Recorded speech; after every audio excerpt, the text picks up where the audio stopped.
So what I'd like to start is I'd just like us to popcorn out a few of you to say if you could get one thing that would be totally amazing, beyond your expectations, even beyond what you thought you might be able to get here. All right, so let's just go right to the crux of what this whole thing is.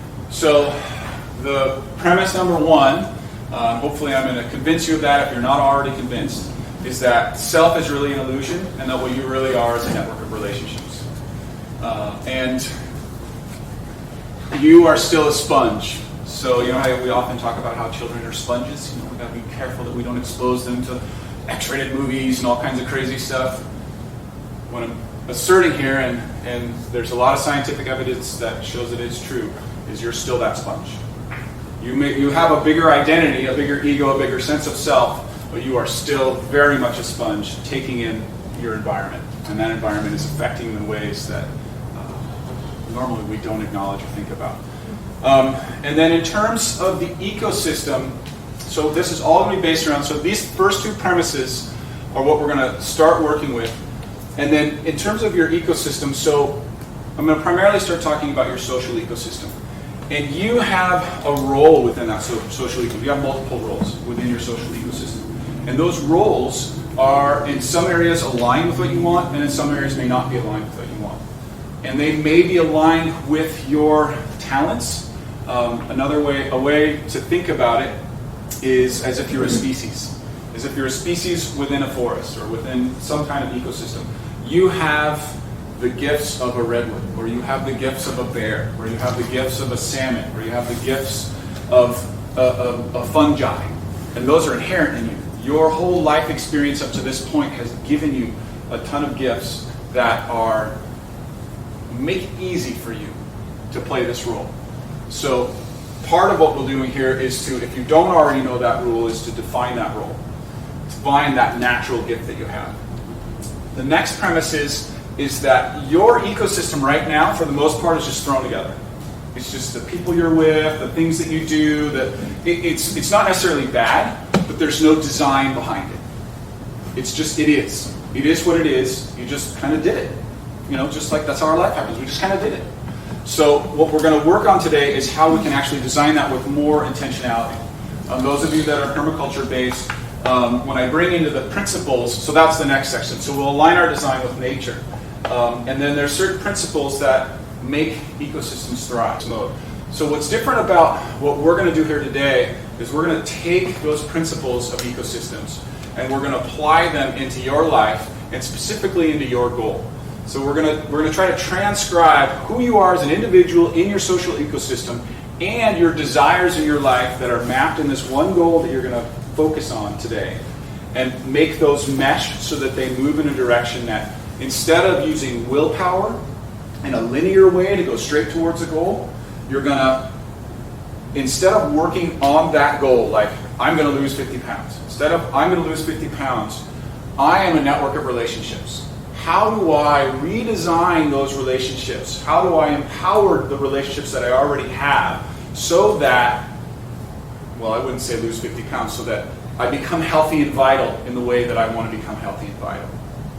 So that those roles, you're using your inherent talents and your inherent roles and attracting and drawing and utilizing the people in your life so that that goal wants to happen, not that you're making it happen. That's the real difference.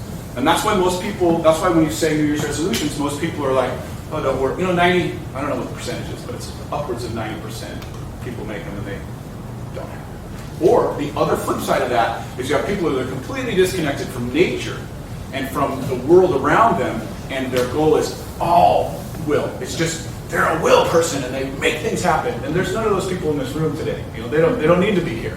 Unless they wanted to have a little bit more ease and joy in their life, then maybe they would come. But so maybe that'll be the next workshop, and we'll draw down the thread and from the thread. So just take a first stab at a goal. So just go ahead and write down something simple that's you'd like to work on. Don't worry about getting it right. Just write down an area you want to work on. or write down a goal as you are thinking of articulating. So there's been, while you're writing, I'm going to just say some things that are popping in my mind. There's a lot of scientific work out there right now. When I talk about the ecology of prosperity, I'm also talking about the human ecology, so just the biology of yourself. So there's a lot of studies out there that show that you can access parts of your brain better just by breathing deeply and sitting up straight.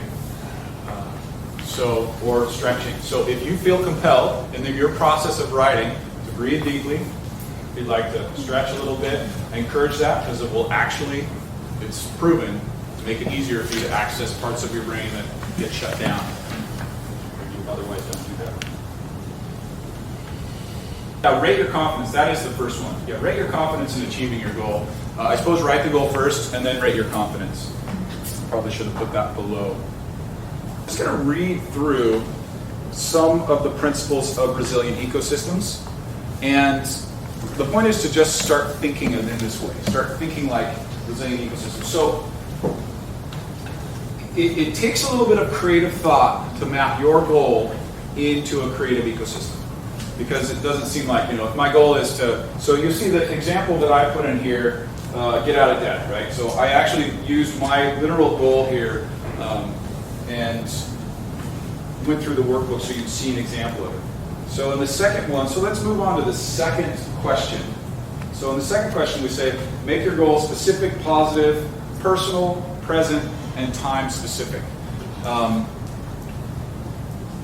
It doesn't necessarily transcribe over to an ecosystem thinking, except that ecosystems are always timed. So one of the principles of resilient ecosystems is, in man-made systems, we sort of bypass timing and kind of make things happen. And sometimes things are always on. And ecosystems are always cyclical, and they're always timed to the cyclical energy flows and resource flows.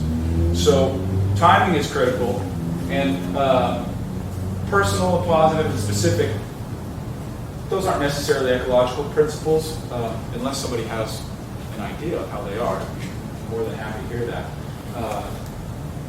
But there's a couple of different ways to relate to this. One is there's principles that just work for setting goals, and that's a whole section that I have here, and then there's principles for resilient ecosystems. So this particular one right here, it's really just for setting goals. It's an easier way to think about it that way. So who has a goal that they'd like to? Well, let me just read this one, and then I'll ask you who's got a goal. So basically, I went from get out of debt to save $5,000 by December 13th, starting in February.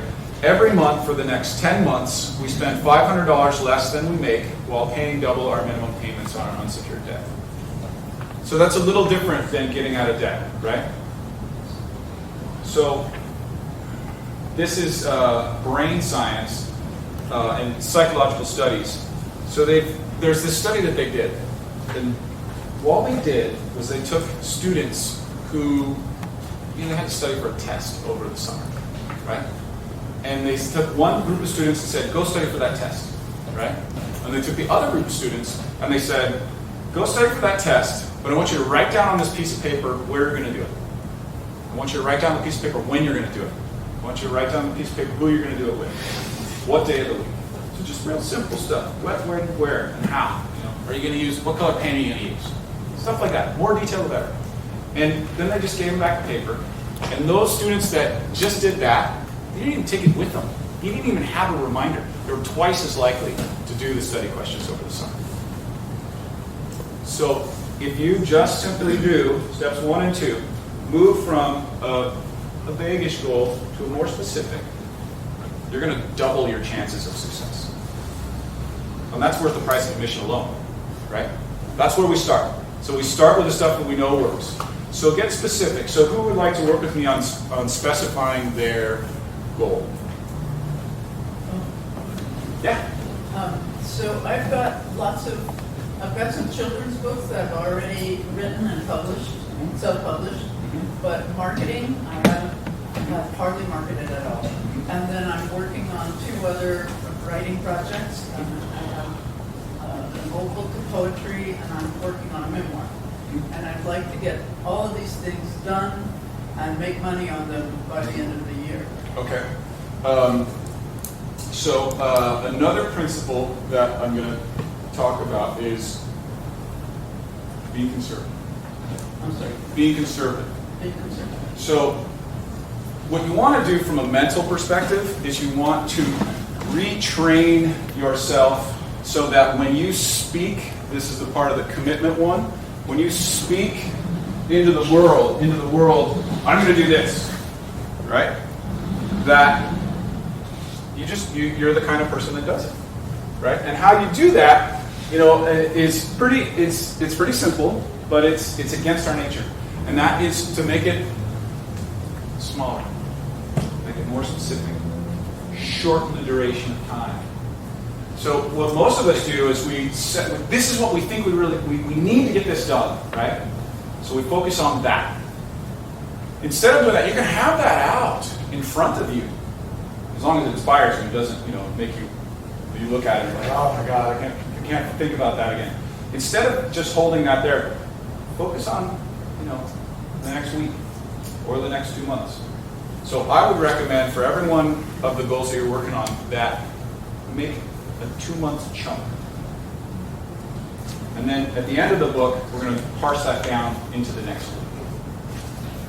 So the first thing I would say is parse your goal in as conservative a way as you can into the next months or the next week. But make it also something you feel good about in those next months or those next few weeks. So everyone, you can start writing that kind of stuff down. Yeah. Well, in the beginning, so there's 2 things that we want to work on. One is we're going to work on how that goal is articulated so that it actually comes to fruition. There's more than 2 things. You'll find sometimes I stop and change and speak. I just want to make sure I'm communicating the truth to the best of my ability. So there's more than 2 things. One is there's that part of it, like articulating it so that it's definable, it's measurable, we can know that you succeeded.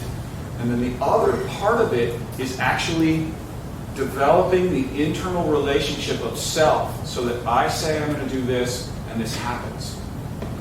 So if you can see a marketing plan, if that actually is something that you can really see yourself happening and it is just a little stretch, then that's good. But if you need something like, oh, I need to finish X book, or I need to write, if that's something it has to be something that you can, with support, that's going to be the next part of the workshop, with the support of your community that you can move into. So it logistically makes sense, but I'm sort of saying the logic isn't important right now. What's important more is the relationship to self and the relationship to commitment. So we want to start that process of developing a commitment orientation in the way that you're setting your goals. But I think of something that not necessarily is going to be easy for you, because there's a few different types of people. So see if you're one of these types of people. If you're the type of person that never sets goals, you're probably not in the room if you're that type of person. Or you're the type of person that sets super easy goals, and you always make them. Or you're the type of person, and I tend to be on this side, I set huge goals, and I rarely ever make them. In the past, until I trained myself how to do this. So whichever way you are, if you're the person who sets goals that are always super easy for you, you want to stretch it out. And what we're going to do is we're going to talk about how you're going to create an ecosystem of support. And that's going to be critical. It's using that ecosystem of support rather than your willpower to move to that next step in your goal. That'll come later on in the session. So figure out for yourself which one of those you are, and either if you're really conservative, stretch. If you're hyper huge, shrink. If you don't make goals at all, well, make one. At this point in the process, just look for the place you want to go. And what I want you to, if you're a big goal person, shrink it down, make it a little more time specific. So, because the point is to get to that place and succeed, because success builds on itself. If you keep, we'll talk about failure. Maybe now is the time to talk about failure. There's 2 things about failure. If you fail and you don't have a powerful relationship with failure, then you're just left with failure. But once you start succeeding in at least, so there's two things. I've never written this down, so I'm articulating this for the first time. When you experiment on how you're going to achieve your goals, you want to be able to fail. You want to have the capacity to fail and get feedback from the world. But when you set your goal to yourself on what you're going to do, you want to succeed. So you want to build on successes of what you're telling yourself that you're going to do. Does that make sense? Did that communicate? Can you say it again? Yeah, so when you're experimenting on how you're going to achieve your goal, you want to have a capacity to fail. So I'll flesh that out a little bit more with an example. So Thomas Edison was asked when he invented the light bulb by some reporter. And this was on his 8,000th failure. He said, the reporter said, you failed at trying to invent this crazy thing called the light bulb 8,000 times. Well, why don't you just give up? And Thomas Edison goes, I'm sorry, young man, but you just don't know how the world works. I now know 8,000 ways not to make a light bulb. And within that, he didn't say this, but within that, he also knows threads of ways that are working, that are moving him closer to that light bulb. And so back to ecology and ecosystems, that's what nature does inherently. It's constantly just moving towards more life. And, this is working. Okay, we'll keep going. This isn't working, it'll go extinct. This is working, it'll keep going. Oh, this isn't working, it'll go extinct. It just keeps moving that way. And what we have as humans is so amazing is we get to build ecosystems. And that's incredible. Because we get to evolve, we get to create evolution. Now the problem is that our whole society is creating an evolutionary state that's going in a direction that doesn't match with the health and vitality of life. So what we're going to try to do is what I'm trying to do, and hopefully you guys get totally into it too, is start a cultural movement where we start to invent and create and evolve in a way that aligns with the principles of life. So that we create ecosystems, social ecosystems, economic ecosystems, any kind of ecosystem you can think of that uses those principles to thrive. So that's the relationship you want to have with failure is as an inventor. So that one of the principles that ecology that is inherent in a thriving ecosystem is really strong feedback loops. So there's always information that's trafficking through all of the entities within a forest or within any kind of ecosystem that you can imagine. And those entities are always adapting. They're always taking in that information and adapting. So what we want to do is have strong feedback loops inside of our own experimentation to achieve our goals. So one of your best feedback loops is failure. There's this kind of, I'm really anti there's a meme in our culture where we try not to say that anybody fails. Like failures, it defeats the ego, self-confidence goes down. You want to go into failures and learn and grow and I failed again. Anybody who creates anything great fails a lot. They fail all the time. But they don't see it as a bad thing. They see it as a lesson and a learning and a movement forward. So that's the main point. So that's the relationship you want to have with the way you try to achieve your goals. And even when you fail on one of your goals, you want to still see it as that learning procedure, that learning process. What did I do differently? Did I not have breakfast that day? Did I hang out with somebody who's always, talking about how sick they are, and then I, felt like I couldn't go and do what I wanted to do because I felt sick? Whatever. You're just in this. The only real expectation, expectations can motivate you. They can also just send you down a spiral of I don't give my expectations. But the one thing you should always expect is to grow and to learn. Just never let a growth opportunity or a learning opportunity pass you by. And every time you fail, it's a huge opportunity. There's always a nugget there. Always. And we don't think about it that way. I don't know why they don't stress it more in education, but students would do so much better if they stress that. And another interesting thing, I'm kind of on a rant, but I'm going to finish this thought. They talk a lot in Silicon Valley about the ecosystem of entrepreneurship. And if you look at our world, probably the reason that when the economy tanked, that everything didn't tank, was at least we had this innovative, entrepreneurial sort of economic engine that was kind of holding things up. Maybe that extended the collapse from our fossil fuel economy. I don't know, I'm just speculating. But that, I mean, if you look at what they've invented, not necessarily aligned with nature, but just the sheer system of invention. They talk about the ecosystem there. And the ecosystem is not only all the components that are supporting that inventive culture, but it is a culture of failure. You know, I'm sure a lot of you have heard about, like, some companies have these segments of time, paid time, where they're not even working on what the company's doing. They're doing 20% in a lot of companies where they just work on whatever they want. And they're encouraged to fail, encouraged to, break things. So that's my rant about failure. I hope I've convinced you to fail a lot. But not to try to fail. You want to try to succeed in keeping your word to yourself and fail a lot in your process, in your experimentation, in how you approach what you're trying to achieve. And learn it. And learn from it. Because then it becomes fun. Does everybody have the rudiments of a goal that they're working on? Everybody got something like that? Okay. And has everyone at least gone to the second stage? No, we haven't gotten to that yet. So let's do that. If you've already written down your goal in part 2 here, make your goal specific, positive, personal, present, and time specific. Let's do that. So if your goal is more of a being state, then that's okay. Don't worry about the time thing right now. But if that tends to be, if you're not the detailed person and you tend to make big goals, try to really specify right here. So I'll read mine again. So I went from get out of debt to save $5,000 by 2013, starting in February.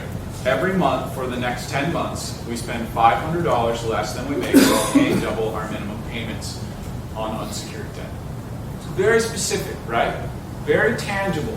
Every month, we spend less. We spend $500 less than we earn every month. Okay? And that's a stretch for us. It's not huge, but it's a stretch for us. It's pretty big. I might actually need to. I tend to go big, so I might need to actually tone that back a little bit in my relationship to myself, so that I'm empowered in keeping my word to myself. And that's what will happen over the next few weeks, is refining that goal as I see what's working, what's not working. So, what time frame are we working with, Jim? Well, that's up to you. I would recommend, for the purposes of this exercise, just do 2 months. I'm going to encourage you to create a support structure in your own life. Find somebody in your own life that can work with you on these kind of things, that would be the type of person that would support you. And that you're unwilling to break your word. That's a challenging one. Or at least you're willing to learn of it. Okay, so who would like to work with me to specify their goal? I will. Okay, great. What did you write down your goal? My goal was to feeling supported by hiking for healing, or something I'm even more in alignment with, which I have a possibility that it could be something bigger. So let me ask you a question. Is your goal feeling supported? Specifically in that interest. So the goal is not to do a tangible thing outside of yourself. It's an internal state that you're looking to achieve. Well, that was my general goal. Right, okay. So, and do you have an idea of what a specific goal might be? Because internal state goals are critical. I was just talking to Aaron about his goal. And can I mention what we're talking about? And he's launched a new business, and he's an entrepreneur. And so he has to shift his mindset to a positive, solution-oriented entrepreneur from the fear and doubt stuff that's coming up. Mm-hmm. So for him, it's entirely appropriate to have an internal state goal. And in your goal, it might be appropriate too. And it might also be appropriate to have a tangible physical goal. So that's what I'm just trying to drill down. Is it an internal state goal, or is it something outside that you want to produce? Both. Both, great. No. Do you have some physical things in place already? I have a website, and I don't have anything planned. So you're going to know better than I what the physical, tangible goals might be. Mm-hmm. What I would say would be something that you could imagine that you could do in 2 months, but might be a stretch. So is there anything like that comes to mind? I'd like to receive some clients or plan some events. Okay, so maybe pick one of those. I could plan an event. Okay, and when you say plan an event, do you mean execute it within the 2 months? Or do you mean have it planned by the end of the 2 months? Like you could have, for this event, for example, I had it planned and laid out and the space committed like 3 months in advance. So I had it planned, I had a goal to have it planned out and set and confirmed at a particular time. So could you make a goal to plan and have that, set that in stone by the end of the two months and have your sort of marketing material out or something like that? Yeah. Okay, great. So that would be a great goal. And then you said you had a 2-part goal, so it's really important is the goal to feel supported? Yeah. And that's an internal goal. You're clear about that, right? That doesn't have anything to do with anybody else. Okay? That's interesting. That's I'm the thinking way it about that. works. That's the way it works. If you're setting, you have to set a goal that you can completely control. Right. And you can control your feeling of support, but it's not going to look like somebody else is supporting you outside. It's going to look the way you relate to support. So you can also make a goal to get physical support from somebody else. But that's another production thing. That's an outside thing. It's a production goal rather than an inner state. That's good. So maybe there's a goal in there that you can articulate that would empower you of how you actually feel in the process of pursuing this. Maybe it's empowered, maybe it's enlightened, maybe it's supported. So that's a great goal. You can feel supported. But the one thing that, if you're going to set that as your goal, it has to be you who are doing the work to feel supported, not anybody else. Okay? So then with the stuff that we talked about right now, changes brain chemistry when you write it. So we'll try to write something out. Right. Tangible. Yeah, well, right. My goal is to feel supported, if that's the internal goal, and then the external goal to create a marketing plan and pick a venue by what's 2 months out from today. Can somebody help me? 2 months out from today would be March 5th. Okay. Great. Good. So was that valuable? Did you guys get some for your own stuff? Okay. I'm curious if you could relate what you talked about in terms of failure in the experimentation phase with the specifics of maybe what he just suggested. So how would the okayness with failure Yeah. with that? Yeah. Yeah, that's really good. Well, I think I'll start with one thing. And one thing is that in that process of the internal goal of feeling supported and the external goal of setting the marketing and the venue, the material for it, that we're going to break out that goal into 8 segments. And that each week you're going to create a tangible action. And it's more difficult to create a tangible action around an internal state goal, but you can still do that. And you can measure yourself. And so that at each week when you check in with the group or with your support person, that when you experience a failure, that you come back at that end of that week and write down or at least discuss with the person that you're working with what those lessons were. Like what did you, in your process of self-determining your goal, the result actually occurring from the inside of your internal state, what did you learn? Was there a place where it was hard for you to feel satisfied? Was there something you could do to have more satisfaction? When you were up against details, were there certain details in marketing that were more challenging and other ones were easy? And then on the bigger picture, when we get to the next section about creating an ecosystem support around that, what part of your ecosystem helped you?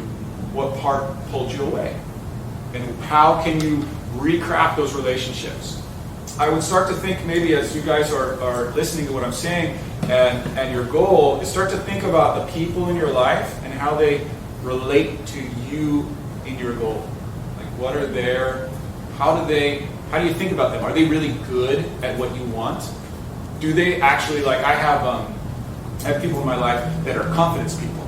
Like whenever I need confidence, I go to them, Like that's their job for me. They just pump me up. you know? And a lot of times that's just what I need.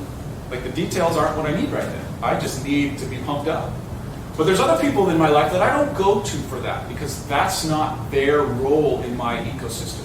They play a different role. When I need to save money and get my bootstraps up and start, you know, getting into action, there's a whole other group of people, you know, in my ecosystem that I go to intentionally for that.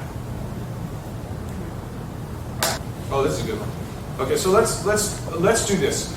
Let's do a little relaxing, centering exercise. So sit up straight in your chair. And what we're going to do is we're going to do a visualization and we're going to write down some stuff. So everybody's got a goal to work with, right? And you've articulated it in as positive a way, in as specific a way, and in a conservative way as you're able to at this moment. Everybody got something like that? Yes, okay.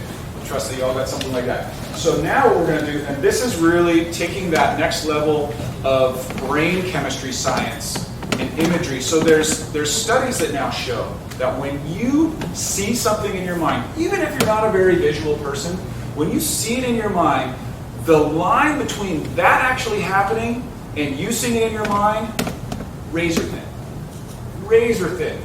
I can't cite the study specifically, but they just show like people do crazy things that are completely in line with the imagery that they put in their mind.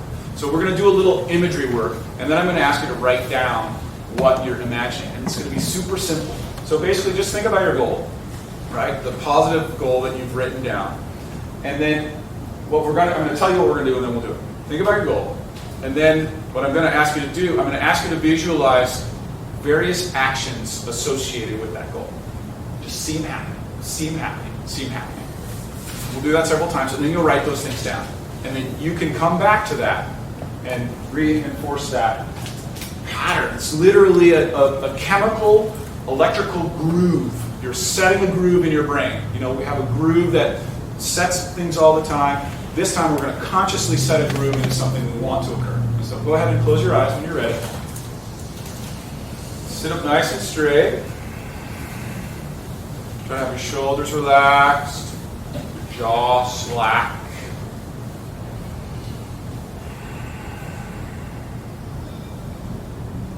And then think about that goal that you've got.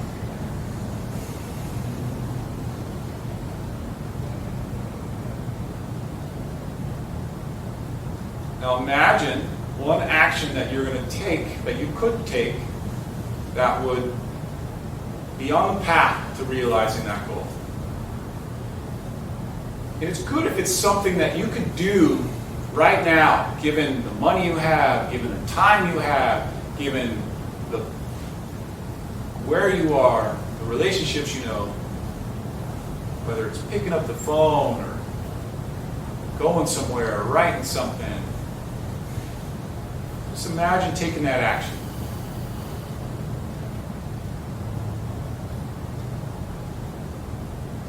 Now imagine where you are, see the room around you while you're taking that action.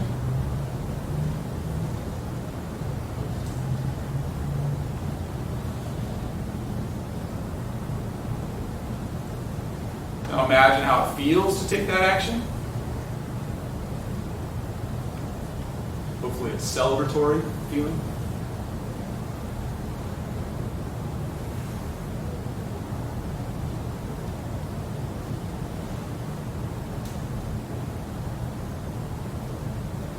If the visualization is challenging for you, you can tell yourself the action you're taking.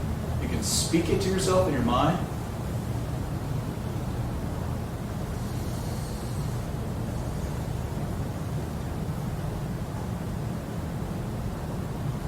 Now see if there's any other people around.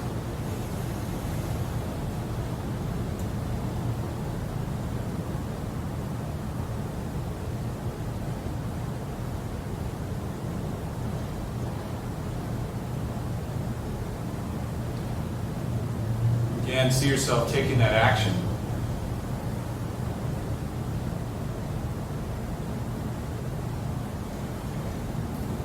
Consciously try to create a feeling of joy around taking that action. And literally, your brain will start secreting those same positive hormones just by imagining taking that action with joy. It'll happen right now. It's a fact. And you're starting to draw a neural, electrical, chemical relationship with joy in taking that action. It's happening right now.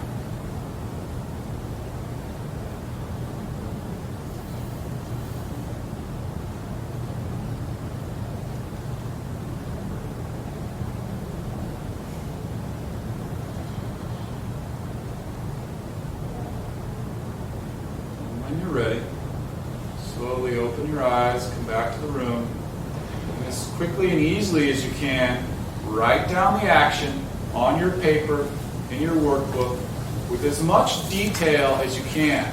Place, time, people you're with, the chair you're sitting at, the things that you're looking at, the feeling of joy or celebration or whatever it is that positive, whatever that positive state that you like, creating a positive association with it. The point is not to get it right. Don't worry about doing the right thing. Just put something on paper. There you have a visualization that is the fulfillment of the goal to the end. You can write that as well. Or you can stay specific on the action. Either one is going to produce a forward movement in your habit. So basically what we're doing is we're literally in the first stage of creating new habit.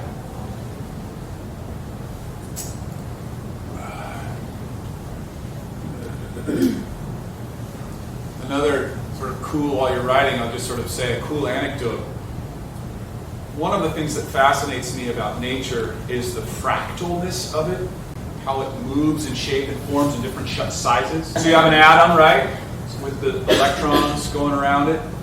You have a solar system, the planets going around it. And then you have rivers with their fingers and how they move. You have blood with the fingers and the veins. And then you have the brain neurons with all their fingers and their webs that they move. And as you put a pulse through one part of that brain, gets bigger, just like you're putting more water into a river.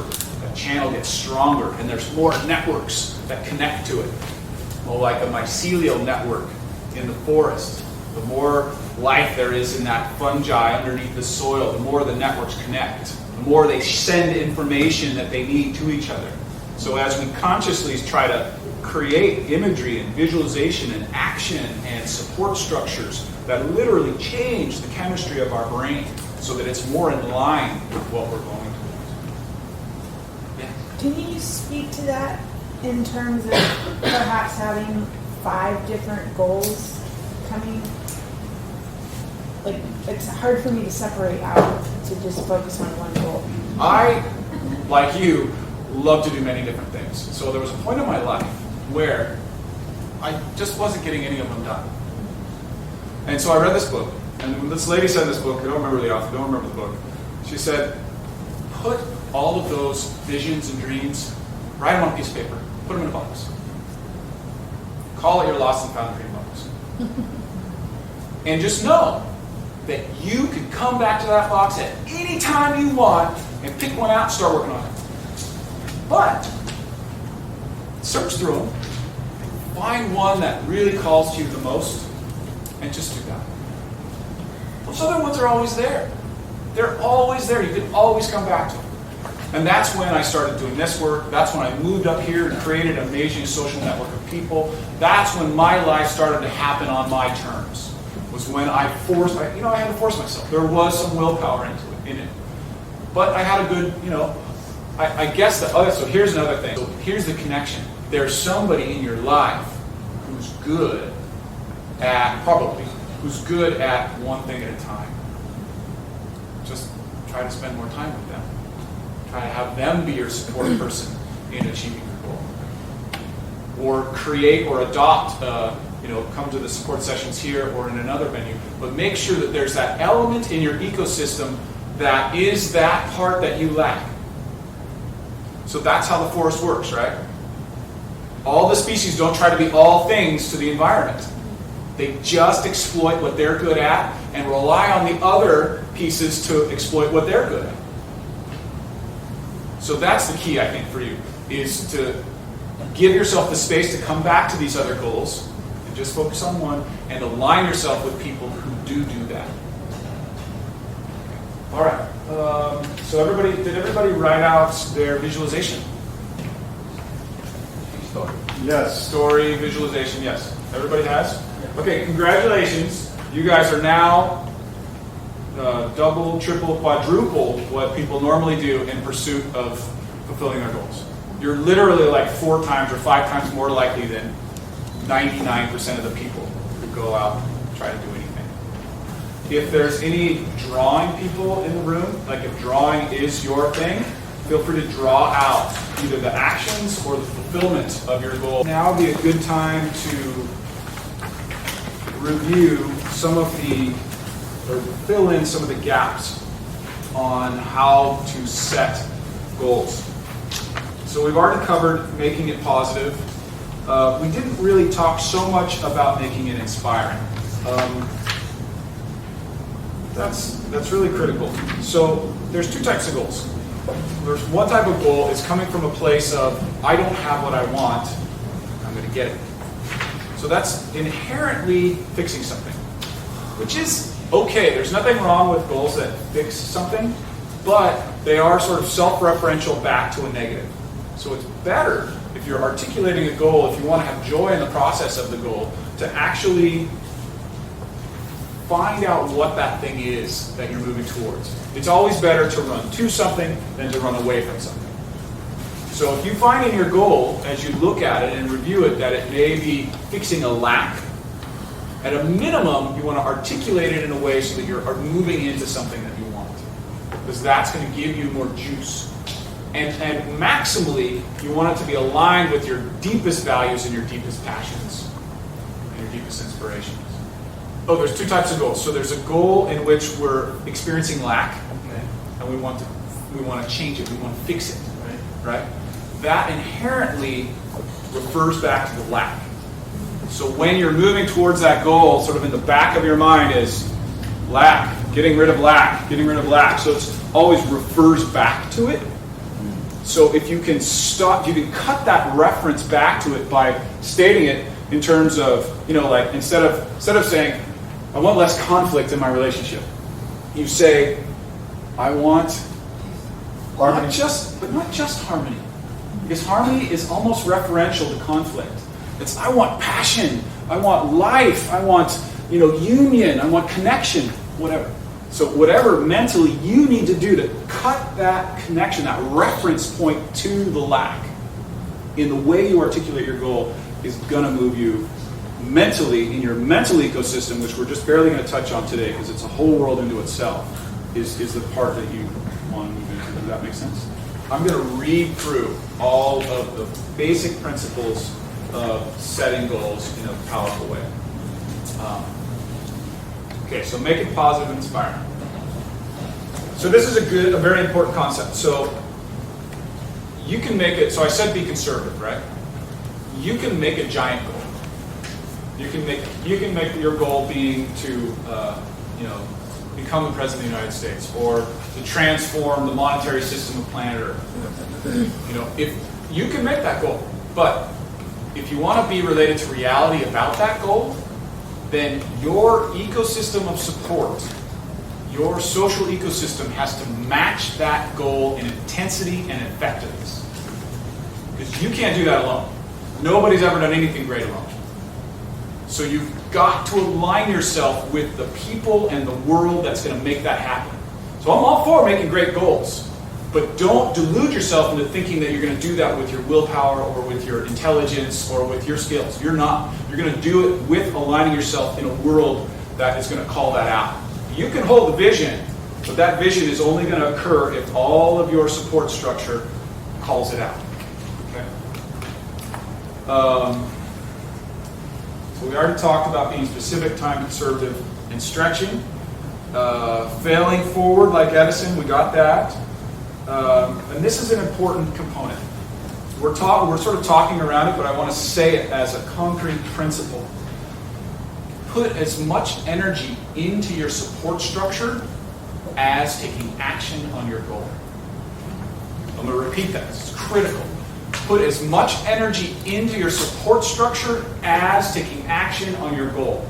It is the support structure, it is the ecosystem that makes a redwood thrive, that makes a salmon thrive. It is not the salmon's desire to have food. It's everything in the world that makes it possible. So work on the structure. Work on everything that's going to support you. And primarily, that's going to be your social structure. That's going to be the people that you relate to. And that'll be the next thing we'll talk about. So we've already talked about visualizing in detail. So the importance of visualization, there's a great sports coach. I don't know exactly the quote, but it says something like, he says he coaches professional athletes. He said, visualization for athletes, professional, world-class athletes, is only important if you want to win. So it literally, like, nobody who wins as an athlete or in life doesn't visualize themselves first in that goal. So whether you do it on purpose or you just accidentally picked up along the way the habit of visualizing yourself doing something. You know, one of our friends, Dave, like, I was talking to him about this, and he's really good at detail-oriented stuff and sort of mid-level stuff. And I was talking about it one day, and he was telling me, like, oh yeah, I always see myself doing those things beforehand. And that thought had never occurred to me. I always tried to visualize myself out, like, you know, conquering the world, doing all those great things I wanted to do, but I never visualized myself actually taking the steps. You know, that was what I had to learn in my process, was to bring and connect those pieces together. Okay. Plan for overcoming roadblocks. That was the next thing that we were probably going to do in the workbook. So, roadblocks occur. This brings me also to affirmations. So affirmations are powerful in the sense that as long as you create them in a way that you're not trying to define how you're going to feel while you're doing it. So this is interesting because you can have a goal of feeling supported, right? Or whatever your goals are, feeling like empowered to solve problems. But inside of that goal, on those interstate goals, you have to have the affirmation of your goal is, I have what it takes to follow through, to find that place of ease, or to find that place of fulfillment in myself. But along the way, whatever's going to come up is going to come up. So whether your goal is being ease, or fulfillment, or being problem solving and positive, all of the other stuff, you have to allow that to come up and learn from it.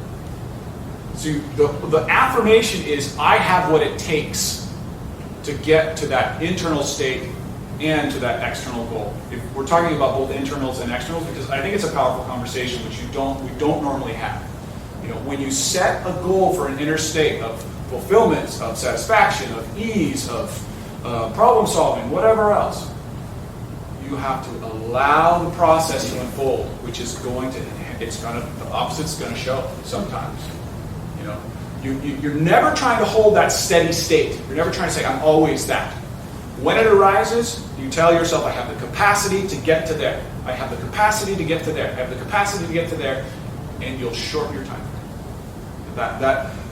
I like the definition of enlightenment as this. So some people think of enlightenment as a steady state. I like to think of it as like an atom going in and out of reality, right? So enlightenment is this state of being in that enlightened state and then getting out of it. But going back so quickly, it's like an atom. You're never like, just enlightened. I mean, maybe you are. I've never met anyone. I've met a lot of really empowered beings. But that empowers me because I can go for a goal where I'm rapidly turning back on that place that I want to be. You know, on and off, on and off, on and off. There's a great saying that Theodore Roosevelt said, and this applies to everything that you're doing. Start with where you are, or do what you can from where you are with what you have.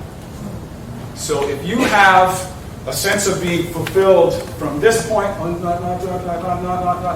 then you have it over here, well, that's where you are, that length of time frame. That's what you have. So what's a good goal to start from? Right? Fulfillment. Fulfillment. Fulfillment. Just nudge it in, right? So, does that make sense? Does that communicate? Yes. Yeah. Because so often we think of, oh, I need this, or oh, I need that, or only if I have more money, or more time, or more connections, or more capacities, or more skills. Nobody ever got anywhere that way. They always started where they were, what they had.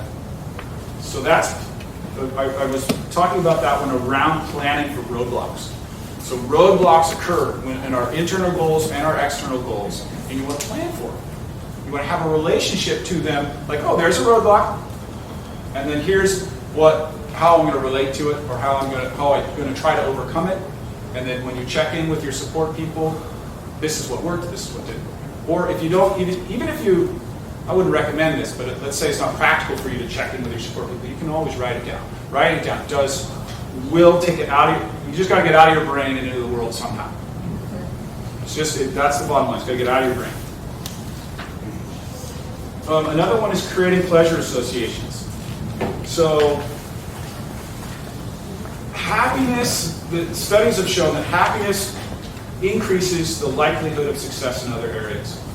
So, any time that you're going for a goal, so, can I reference you? No. So Chris is my partner. We live together.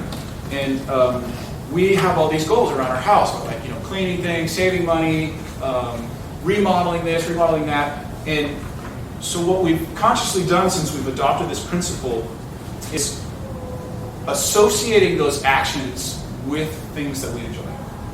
So it's not necessarily an action that I enjoy taking, but we try to say either reward ourselves. I mean, if your goal is to, be super vital and healthy, then I don't reward myself with, ice cream, chunky monkey ice cream, But you can still find lots of things you reward yourself with. So we always try to create reward associations with actions that are consistent with your goal.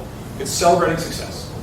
But literally, so this is a good thing to do right now, because I think I'll forget unless we do it right now. Let me see if I can find this section here. I guess I don't have it in there. But maybe somewhere in your notes, around your goal, write down some pleasure associations. So just right now, if you would just take a second to write down your goal, and write down some things you could associate it with. Like maybe there's a way you like to listen to music, and that really charges you up. Maybe the next time you do that goal, you play that music during or afterwards. Maybe there's a way that there's a certain type of meal you like to eat, or a certain type of person you like to be with, or maybe it's watching a movie, or maybe it's getting a massage. Just write down a few examples. It's a good distinction. It's not necessarily like a reward for doing good. It's literally associating things you like with the behavior. So maybe there's particular music you like to listen to, and normally, like, you're doing something and you don't listen to that, doing something you don't think about listening to that kind of music. Or so like things I can do to put me in the zone, to put positive feelings around what I'm put positive feelings around that activity. Yeah. Maybe it's a person that you just like, when you talk to that person, you always feel good about yourself. So maybe you call that person up, and then you do the thing, or you do it. It's just literally creating that positive association. So that would be, and then in addition to the pleasure associations, it's just celebrating small successes. So we have a tendency to only celebrate when we do something big, that it's like, I deserve this. But if you create that reward association as well in smaller doses, then you're going to release more of those. You're going to start drawing more of those neural pathways that create that positive association with the actions that you need to take around achieving your goal. This is just a really neat example of, so I don't really know how to put this into the goal structure, but I just love it. I saw it on a TED Talk a while ago, that there's certain traditional Chinese medicine doctors that their patients pay them every month that they're healthy. So the doctor's incentivized to keep them healthy. So when they get sick, the patients they still have to care for the patient. They're under contract. So I thought that that's a really interesting, something to think about. How is our lives and our society structured so that it incentivizes the opposite of what we want? So again, just food for thought, things to think about. how can you design your structural ecosystem, your social ecosystem, so that it's aligned with that. What I like to encourage you to do, especially on achieving any goals, is one, to question beliefs, especially beliefs that may say, I can't accomplish this, or something similar to that. But secondly, is to practice belief. Because in a lot of ways, belief is repetition. Because if you look out in the world, it can't possibly be true that everybody's right. And look at how many beliefs there are. It can't. There's maybe there is no right, but there is an order to the universe that keeps matter functioning and makes ecosystems thrive. So we want to rely upon that in the way that we structure our lives. But you can just practice moving that belief edge. And then you may find that you practice moving a belief edge, and then it becomes real for you. There's a great anecdote that I heard from a successful entrepreneur. And he was being interviewed by an author, and he was talking about how he related to his work as an entrepreneur. And he said, it's not that I have a positive attitude or that I have faith in myself. I'm conveniently delusional. Because he's really aware that faith in himself is bigger than reality can hold, and it serves him well. So it's something to think about. Like, faith and belief it's the power and the engine of your life in a lot of ways. So to start playing with it in a more malleable way is a really powerful way to start looking at it. Okay.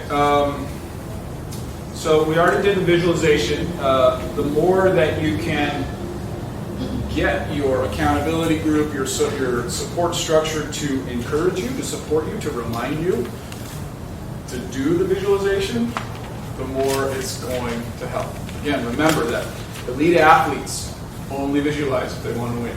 So you're an elite athlete in your life. Right? Whatever it is that you want to do, you came here because you want to accomplish something. I think it's critical in this idea of designing the support structure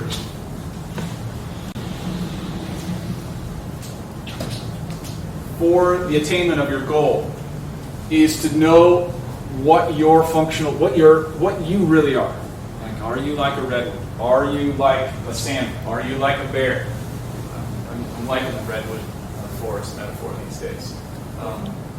So let's do this on the break. As you're casually eating some food, going to the bathroom, talking to people, maybe speculate on what there's a couple ways I like to approach it. One is, you can call it, this is sort of a fun way, you can call it your superpower. So like if you're into superheroes, you can call it your superpower. Okay? So you can if you want to walk around and introduce yourself, if you want to, as a superpower. Like, I'm Mike, I can see through walls, right? Whatever. And that'll give you access to something. Or you can be more tangible. You can say, like, I'm Mike and I'm a great teacher. Or I'm a visionary. Whatever. So just start speculating. You don't have to introduce yourself like that. You can open a conversation and sort of like, I know what I am. What do you think I am? So that would be sort of the working dynamic of the lunch. Or you can just like meditate, do whatever you need to do. So break time starts now, and let's reconvene. It's now 12:58. Let's reconvene, let's say 1:20. Okay? All right. Fantastic. So remember, food's over there, bathrooms left, right out, one or two potential roadblocks. So, and those can be internal, like losing confidence in yourself, or in the process or the goal, or they can be external. Running out of time, running out of money. Just write a couple roadblocks. Give you a couple minutes to do that. How will you overcome it? So the point is not to get the right answer. The point is just to put some energy into the blocks that are likely to occur, and how you might begin to become someone who relates to those roadblocks as opportunities to learn and to grow and to take a new kind of different action. So you're literally going to start training yourself right now to transform those roadblocks into learning opportunities, into new actions. So go ahead and sit down, sit up straight. When you're ready, close your eyes.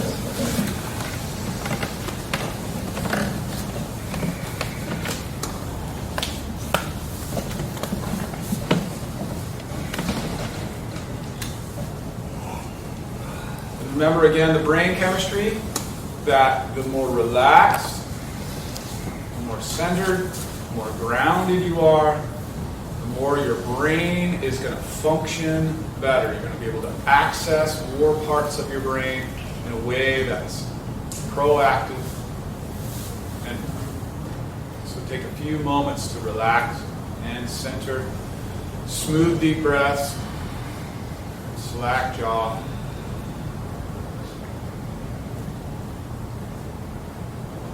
Feeling your hips heavy on the chair or the ground. Like a light string holding your spine up. So in that nice, calm, relaxed state,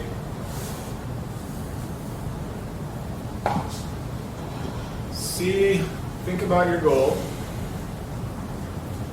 and see one of those roadblocks that just came. It happened, whether it's an idea, an emotion, or an actual physical thing.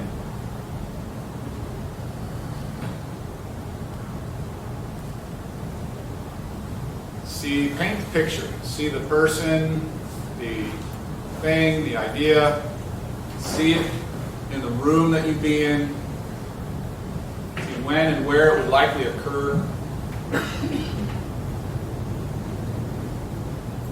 For example, with me, with my savings, what happened when I'm depositing my check. That's when my challenge would come. So whenever that challenge would come, see where you would be when that challenge would occur. See it happen. Now seeing yourself, and ask yourself that question, or have somebody else ask you that question, maybe one of your mentors or those people that you hold in high regard, or even ask them, how would they move through this roadblock? How would they overcome this roadblock?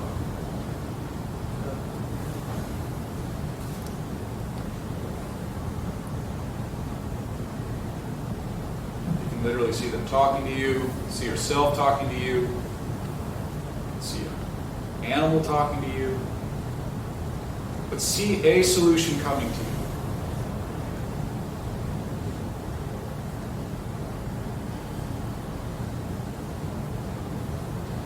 Knowing that there's no right or wrong, there's just a process of experimentation.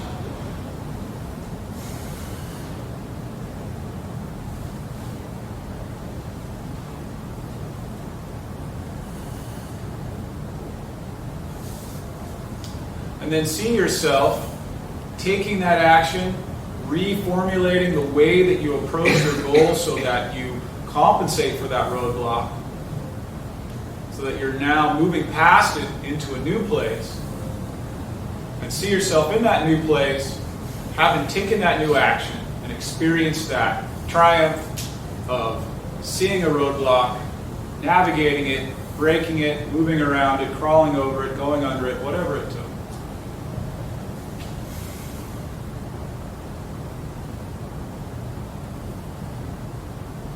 Celebrating it however you like to celebrate it. Maybe by sharing it with friends, having a nice treat.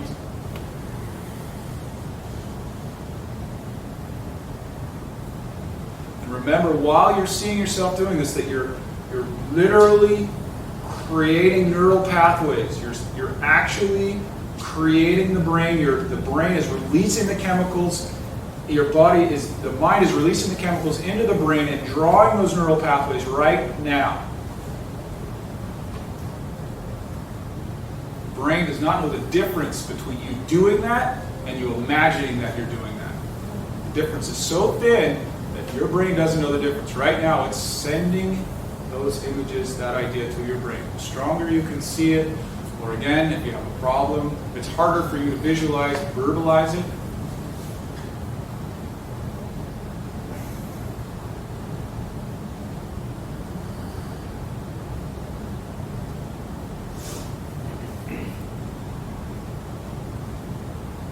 Again, see yourself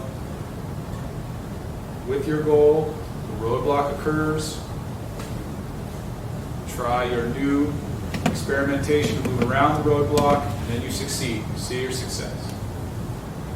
Celebrate.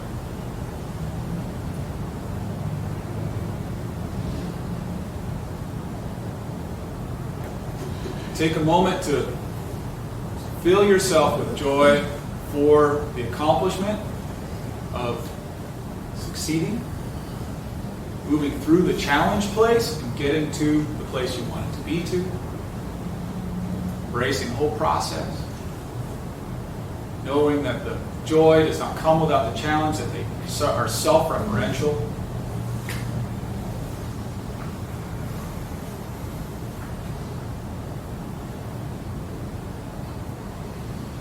Let's take it one step further. Let's get a little Buddhist right now. Let's send out that joy experience to everyone and everything. So just let your success be the world's success. Because on a plane, on a level of consciousness, every time you succeed, it affects in a positive way every being out there.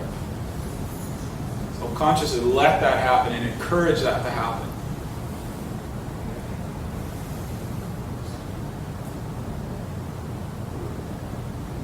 Feel how you're fed by the success. Just the imagining of success, there's a palpable shift in the energy in the room. It's already happening. We're already creating a social ecosystem of success right now.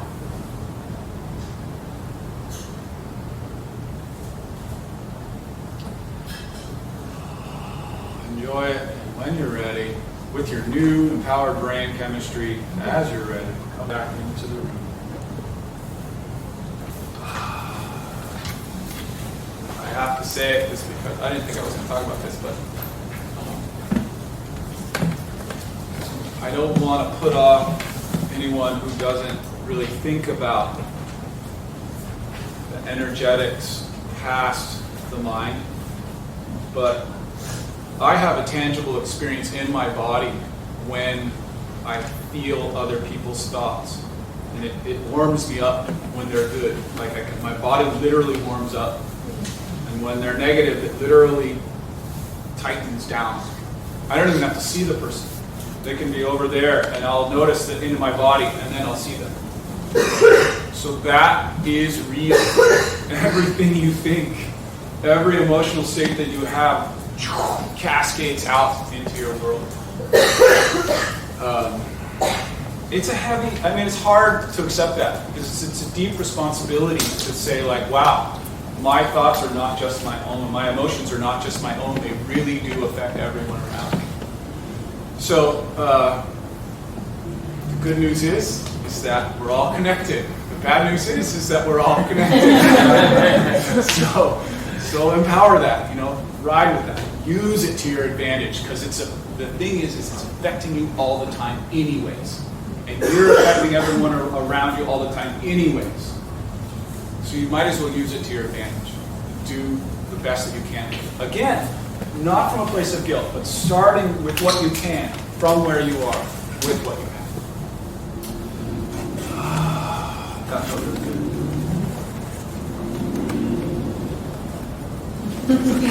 New age clap. Woo-woo clap. All right. I think that's probably a good way to go right into we are social creatures. So now we've got the rudiments of a goal. It's fairly specific and it's positive, right? Everyone's got their goal to be positive, fairly specific, hopefully more specific as you work on it. So now let's take that goal and see if we can apply you in your life to that goal. Share, if you like, share your goal. Share the roadblock that you saw would stop you and what you came up with as the way around, through, or whatever that goal that you came. Okay? It's really important as you're writing a neural map now, socially and verbally, and you're creating a pattern. So make sure you include the strategy around it. So that was just a question. It's a really good question. So goal, roadblock, finish with the strategy. Finish with how you succeeded the goal, because you want to be left with the success in your mind. Okay, go ahead, continue. How many of you are already convinced that we are a network of relationships? Okay, pretty much everybody. Okay, how many of you believe that you're still a sponge? Okay, a little bit less. Okay, great. You know, if you are truly enlightened, you'll go back to your family and nothing will change with you. You will just walk through that space in pure bliss. Some people have really empowered great relationships with your family. Now, that's not to say it has to be negative. You may have a really positive experience with your family, but you're still sponging. You're still taking something in, whether that be positive or negative. So I just want to basically say, you're a sponge. Please accept that. It's critical. Because it is, you have to, if you want to hold on to the idea that you are this individual that's here alone and can resist the world around you, you can do that, but you're going to struggle your whole life. And what I'm trying to do is present a system that will show you how to, with ease and joy, accomplish what you want. And the first thing that you need to do is you need to acknowledge that you're a network of relationships and that you are still a sponge, just like a little child. You just think you're more of an identity right now. I'm me, right? When you're a kid, you don't have an I'm me yet. You start it, right? You start definitely creating that boundary, but that boundary is in mind, primarily. Maybe only, I don't know. So a way that I like to talk about this, which really works for me, is we're a point of perception and a point of action in a network of relationships. We are not separate from that network of relationships. We are simply, it's almost like we are the, for lack of a better term, someone's probably already said it, we are the earth making itself conscious. Right? We're the solar self making itself conscious. We're the universe making ourselves conscious. We're God making itself conscious, however you want to articulate that. But we do not exist in a vacuum. You take away our environment, you take away our social structure, and we're gone. There's nothing there. So we are that network of relationship. So the more that you start to identify with yourself, not as Mike Stokes, the teacher who's trying to do a good job right here, but as a community of beings, in this room right now, as a community of humans, and the larger community. So the more I start to think about myself as that, I'm a point of perception and a point of action within a community, then the way I approach my goals is going to be very different than if I'm me, just doing my thing in the world. So from the point of a network of relationships, what's most important is what those relationships look like. How those relationships are working or not working. So that's point number one. You're a network of relationships and you're still a sponge. Point number two is, so if these two things are true, where do I now put my attention? So what I would say is, and this is what I'm hoping to convince you of too, or hopefully you're already, or some of you may already believe this, that primarily we're a social being, right? Primarily it's people that affect us, right? That's why we want romance. That's why who knows the second greatest fear? Public speaking. Death is number two. Public speaking is number one. Why is public speaking number one? Because we're social creatures. Because as we evolved, literally survival meant acceptance by the pack. Sorry, creationists. So for all of that time, in our human evolutionary state, we were in small bands. And those small bands were literally our survival. So it is hardwired up here to seek acceptance from that band. And it predates human and goes back to our primate ancestors because their bands are their life. You're out of the band as a primate, you're out. You're gone. You're not surviving anymore. And you're certainly not thriving. So if you want to thrive, if you want to survive and thrive and be happy, you've got to focus on your social structure. It is the #1 ecosystem that impacts you. So not from a standpoint of pure survival, like you've got to have water, air, and food, right? You can survive. But from a standpoint of what motivates you to change, to grow, to become, to expand, you have to have, like in, what's the hierarchy of needs? Is that Maslow or is that? Maslow is in the hierarchy of needs. You have to have that social structure fulfilling those basic needs. And each one of our social structures are going to be different, and each one of our social structures are going to have capacities that are developed and capacities that are not so developed. So a couple more examples, because I really want to drive this point home. Because there's a lot of ways, there's a lot of places that we could focus on this designing your ecosystem. We could focus on the world. We could focus on your house. We could focus on your mind. We could focus on a lot of things. But we're going to focus today on our social structure. Because from my studies, that's the most impactful place. That's the place where you're going to produce the biggest result. And this is a really interesting point. You can focus on mental work, and you can do mental work, and mental work is really critical and really good. But if you do mental work and you neglect your social ecosystem, you're paddling upstream hard. And it's going to be really hard. It's going to take a lot of effort. You might get there, but you're going to get there by sheer will of force. You're not going to get there by grace and ease and flowing in relationship. So that's why we're going to focus on our social structure. So a couple more examples.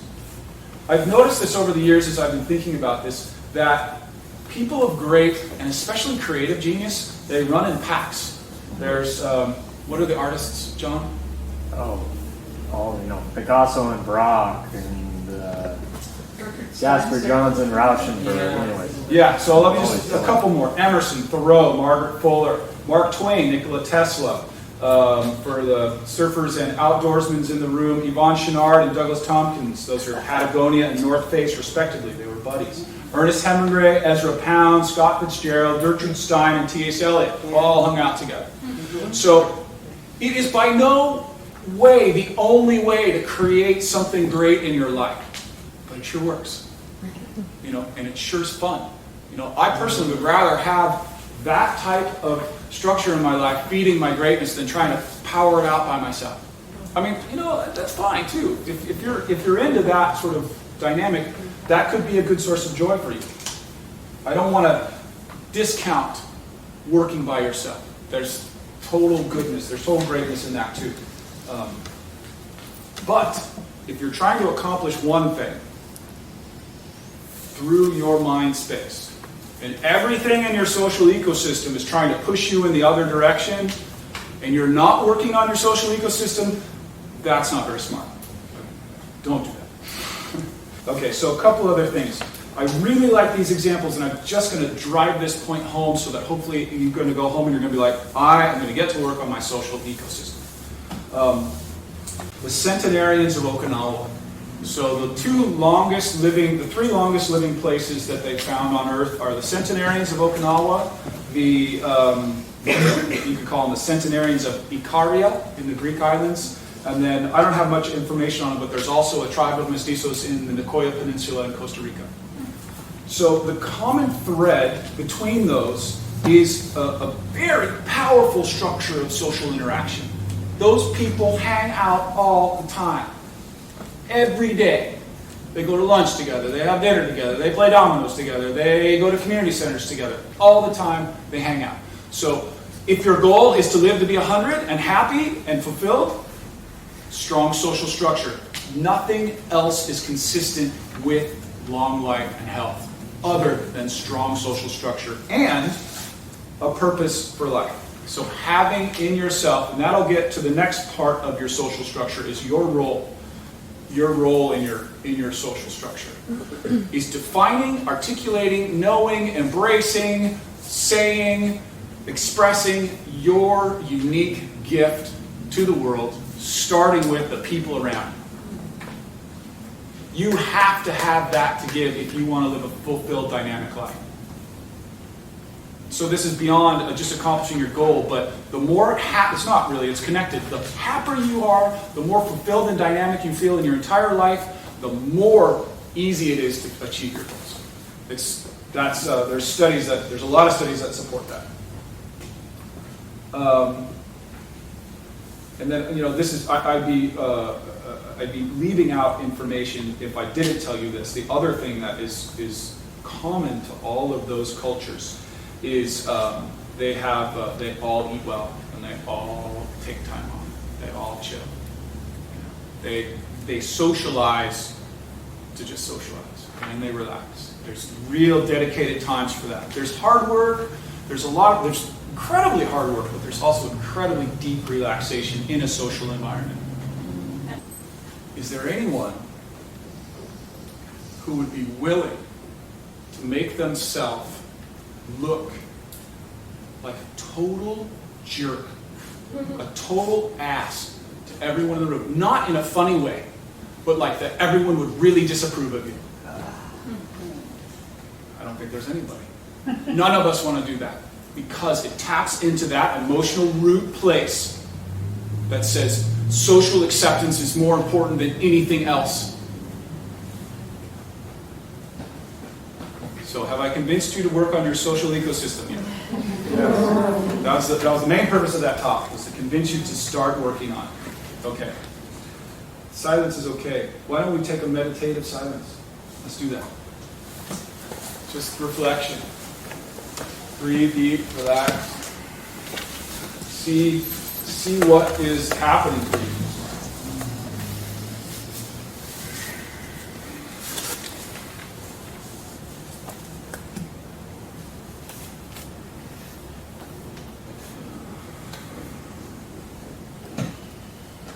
Allow what's occurring in your mind to move through your body.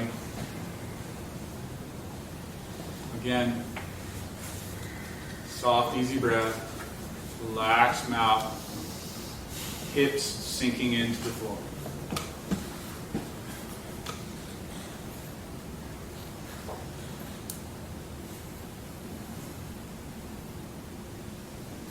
If there's no thoughts, that's fine.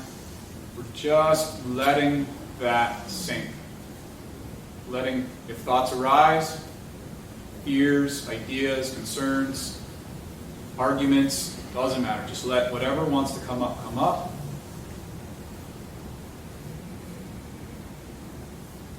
See it, and see it as part of your process, your growth edge.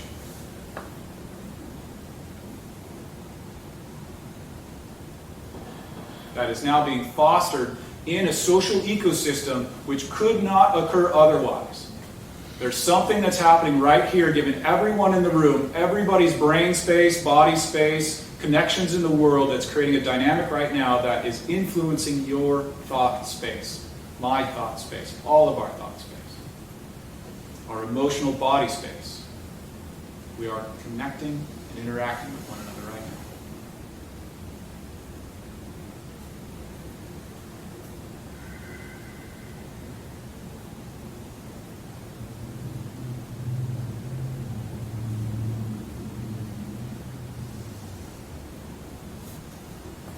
Just let arise what arises and take note of it. Just observe it.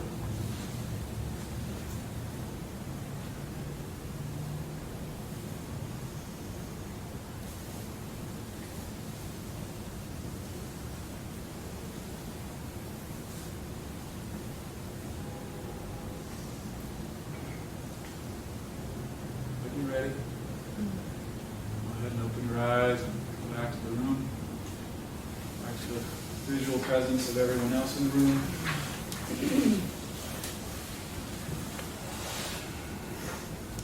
So the next conversation I want to have is a slightly different energetic.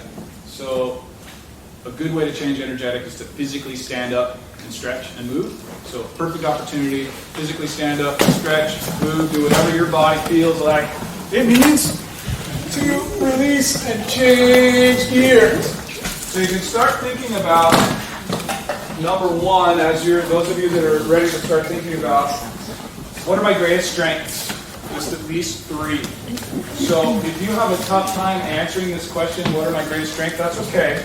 If it's easier for you, just pop off the 3 first things that come to your head. If you don't, then either think of someone you know, like they're having a conversation with you, saying like, hey, I think you're a really good listener. Or, wow, you're the smartest person that I know. Or, wow, you really have a good grasp at taking these diverse material and bringing them into a cohesive whole. Or, man, I feel good around you. We're not working on our goal right now. So what we're doing is, so if you are a network of relationships, you're still a sponge, and your most important ecosystem is your social ecosystem, and we're going to start designing a social ecosystem of support. One of the things that you need to do is you need to identify your role. You need to identify your niche. Are you like a redwood? Are you like a bee? Are you like a salmon? Are you like a fungi? You don't necessarily need to correlate it to an animal. You can state it as traits. Like I'm a good talker. And I like to talk. And and I can articulate things well. So that's one of my strengths. I develop listening. I surround myself with listeners so that I become a better listener. That's not one of my strengths. But I have people in my ecosystem that constantly remind me of that, so that I develop that, and so that they make sure that that's happening. So the point is not to find anything that you need to work on, with just latent natural tendencies. The salmon doesn't try to be a salmon, it's a salmon. The redwood doesn't try to be a redwood, it's a redwood. The fungi doesn't try to fungi, it fungi's. So just be that. Whatever you are, and you can look through the things that you do. What do you do in your life? Maybe you're an accountant. Maybe you're like the best accountant on the planet. Maybe you're a writer. Maybe you're a teacher. Maybe those roles are totally disconnected from what you are best at. So maybe that's not a place to look. But you always need to, not you always need to, but your roles may identify, and then there's other roles. There's roles that you have in your relationships. Like maybe your friends come to you for advice. Maybe they come to you because you listen to them about their problems. Or maybe you are the one who does the books in your family. Maybe you're the one who gives the rides. And it's critical to write them down, too. Write them down, you're claiming them, you're drawing a neural pathway. I claim these as my strengths. I claim this as my niche. I claim this as my gift that I have to give to my ecosystem. But the point is that evolution is primarily a story of cooperation. The competition part that is you see a little bit is the tip of the iceberg. The very first evolutionary life jump was when 2 single-celled organisms, one wrapped around the other. And this one kept doing this function, and that one started doing that function, and there's a cooperative life net that began. And then from there, it kept going. Cooperation, cooperation, cooperation, cooperation, cooperation. And not only cooperation, but mutually beneficial, interdependent cooperations. So that's what we're going to focus on. How do you create a social ecosystem that is specifically designed or intentionally designed by you to have mutually interdependent, beneficial relationships and roles? So a good way to start doing that is to start looking at what are my strengths. Think of yourself as a species. Think of yourself as a unique species that can play a role in the ecosystem, that serves a function. Like the fungi processes those dead leaves and turns them makes them available for the plants to grow. Fungi is such a great example. The mycorrhizal root relationship, where the fungi fingers grow on the roots, and then they draw the minerals out of the ground and give them to the roots, and the roots give them sugar back. So they're just connecting to each other. They're just giving each other filling niches, constantly filling, like, oh, here's a resource that's not being used over here. I can maybe take that because I have a long right arm and give it to someone over here. It's always happening all around you in nature. But we don't, we do this a lot unconsciously. If you look through your life, you're going to see that it's happening all the time. It's just not consciously designed. And it's specifically probably not consciously designed in line with your goals. So start thinking more in terms of this, what is your role and how does that role fit into your social ecosystem? Okay. I prefer that you that you stay with 3. Because, there is no multitasking redwood. The truth is that you probably have 100 talents. But there's really only a few things that you're going to be excellent at. And your ecosystem wants you to be excellent so that they can come to you when they need that. So that's, and I want you to claim that. Own it, it's yours. So here's another principle that I like. This is a really great principle when it comes to development.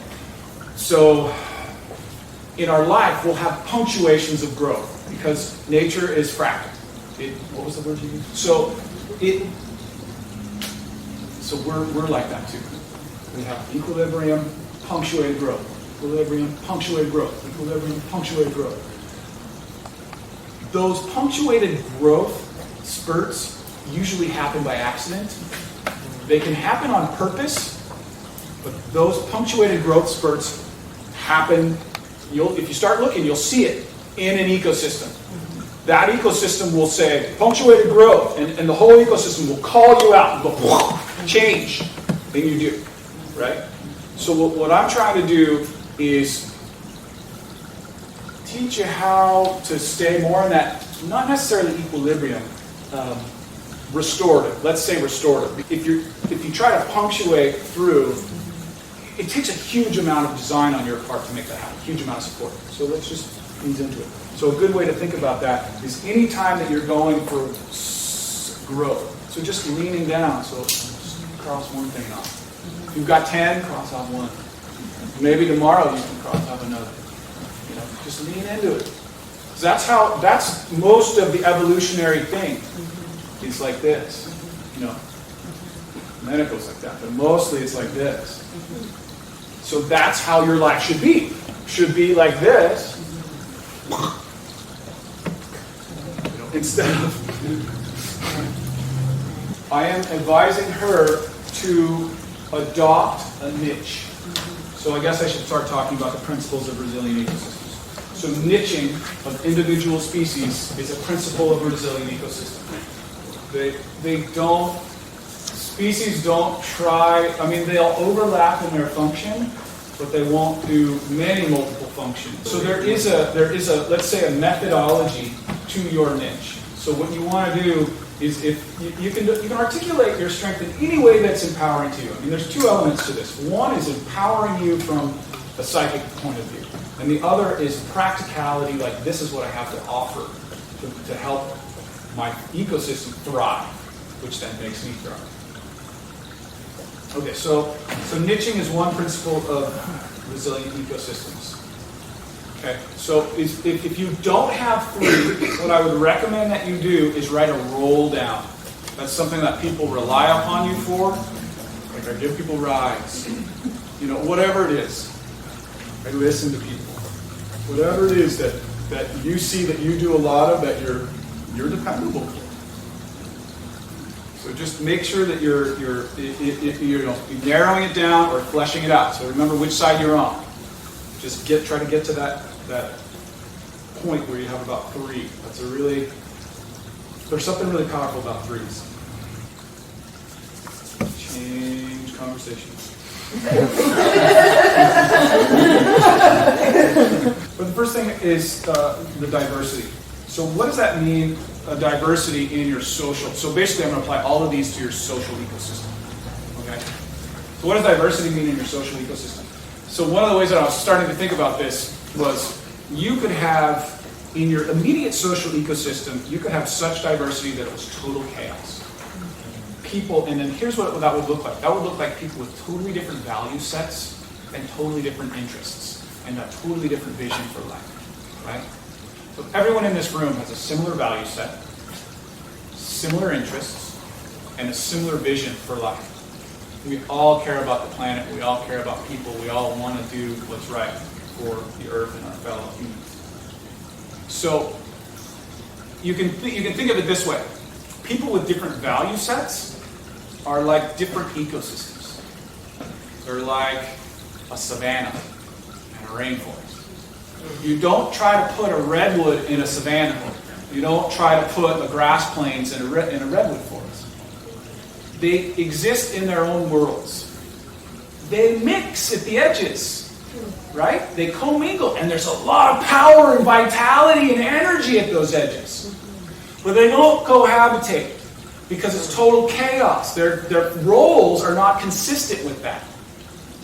So in your social ecosystem, you want to have people who do share your values, who do share your vision for life, who do share your interests. They don't have to be the same. They at least have to have threads that connect. But you want diversity within that.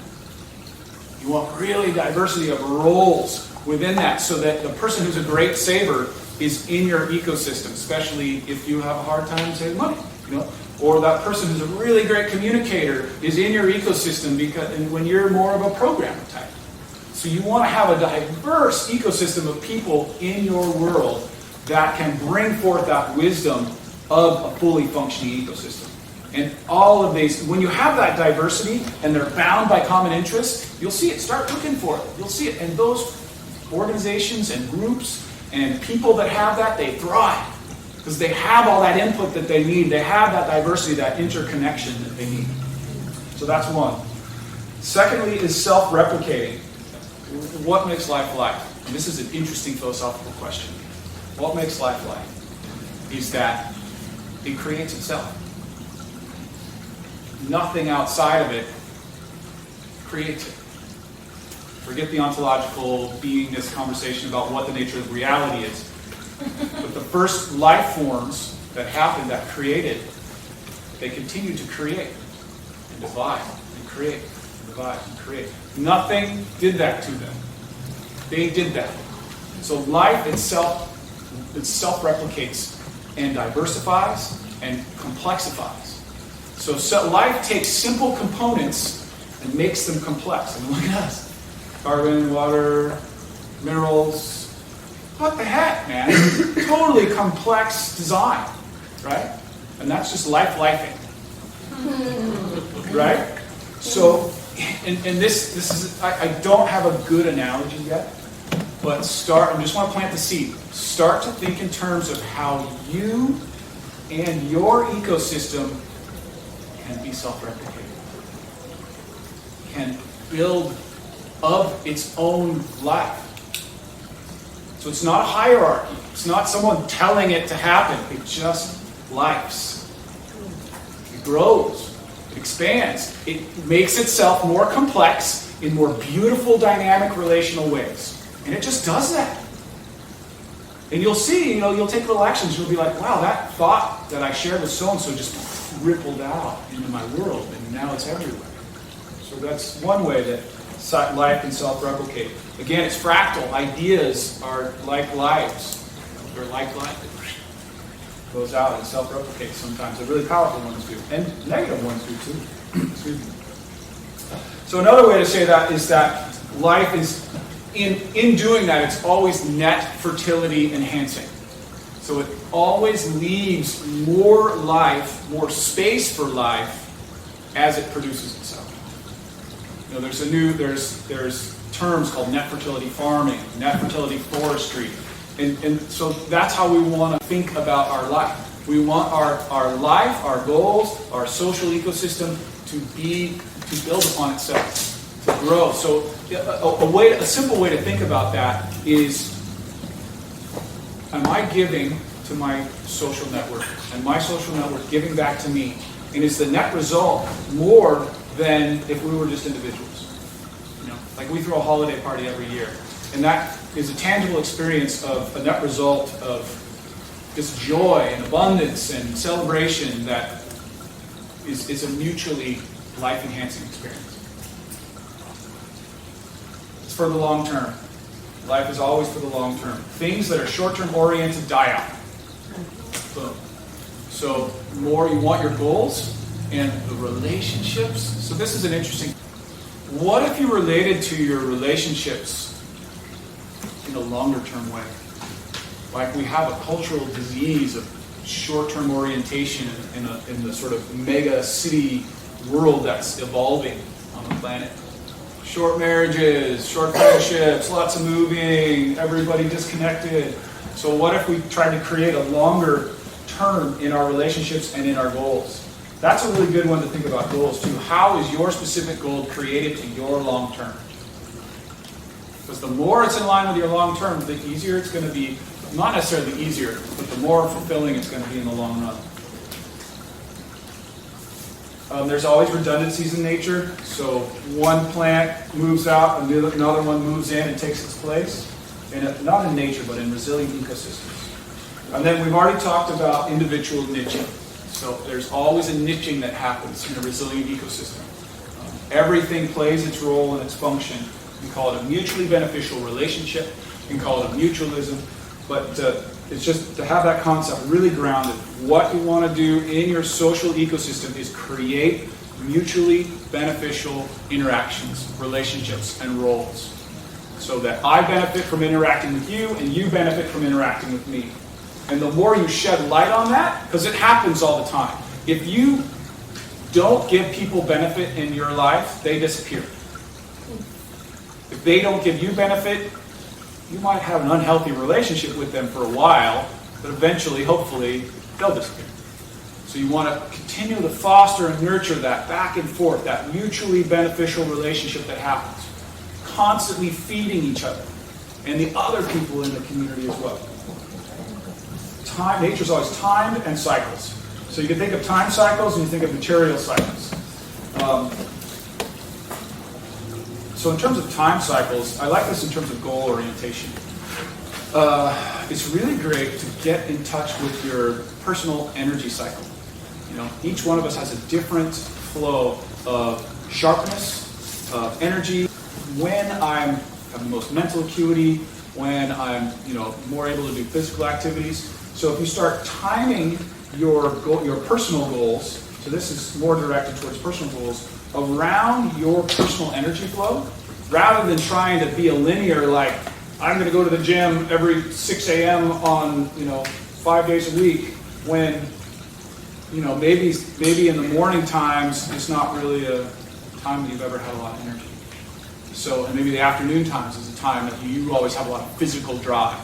So instead of trying to trying to shove ourselves in an idea of what the culture or society or our friends or our family or an old past idea has of what's the appropriate energy flow for a human being, of trying to see what the natural ones are. Now there's a caveat to that, because you can always grow in energy. You can always increase your energy flow. And so you don't want to start relating to yourself as a stagnant energy form. Like, this is the amount of energy I have. This is the amount of sleep that I need. You don't want to start putting yourself in that box. So you want to acknowledge that there's evolution that can happen to you. That you can evolve into a different being. But at the same time, so there's always this theme in growth, personal growth, ecological growth. There's always this dance. But specifically with the human context, where we have the capacity to interpret reality. So the difference between us and an ecosystem is we have the capacity to interpret reality. And we add meaning to that reality all the time. We're always saying that this was good, this was bad, I can do this, I can't do this, I like these things, I don't like these things. Nature doesn't do that. It maybe recoils from pain and moves into pleasure and has imagery. And non-language mammals probably have imagery. So, but for us, we can interpret that. So that's a really important caveat, that as you're starting to honor the body, so to speak, you're honoring the body energy flows in this ecosystem and the social ecosystem. What are those people's timing and energy, and how can you align with that best? And the bigger ecosystem, but also to allow for evolution to occur. So not to get stuck in this is my energy, this is how it works. You put in different inputs, you can have a different energy flow. You put in different. So again, the point is there's always a dance between self-acceptance I'm whole, I'm complete, I'm perfect, you know, coming from a place of gratitude. We all know that we're supposed to be grateful for what we already have. Coming from that place of gratitude and having goals. You're inherently saying when you have goals that I want something more that I have than what I have. So it's critical that you live in the paradox of that and continue to grow in your appreciation and presence and ability to see what's really happening in the moment with you and those around you, and then stepping into that evolution. So the thing I like about personal growth and growth in general is that life is growth, right? Well, why did life happen? It just grew, and it kept growing, and it grew, and it grew, and it grew, and it grew, and it grew, and it grew. So that's you. You are growth. You are the desire for growth. It's inherent in your nature. You can't stop it. It's going to come out one way or another. So let's channel it and move it in a positive way. Okay, a couple more. So again, these are just seeds. We're not trying to really grab onto any of them right now. They're just seeds. Nature is effective. What do I mean by effective? Nature, when it needs 3 seeds to plant a tree to grow its ecosystem a little bit farther out, it'll make 3,000. Right? It makes an abundance. It makes extra. It's always ensuring that the result is going to happen, and it creates, again, the conditions for life. It creates this mutual independence. But at the same time, it's incredibly efficient in the way that it uses energy. It's incredibly nuanced, incredibly gentle in the way that it takes these simple components and combines them in an infinite amount of ways and makes them into new things. The nature of creation, not the God conversation, not talking about that. That is what it is. But the nature of creation on earth, of life right now. So we are creative beings. So that's the distinction between us and ecosystems, is we have the power to create. Right? I was talking to Kristen about this on the way here. So there's a lot of talk about restoration, right? And bringing the earth back to its vital state that it used to be in before we trampled all over it.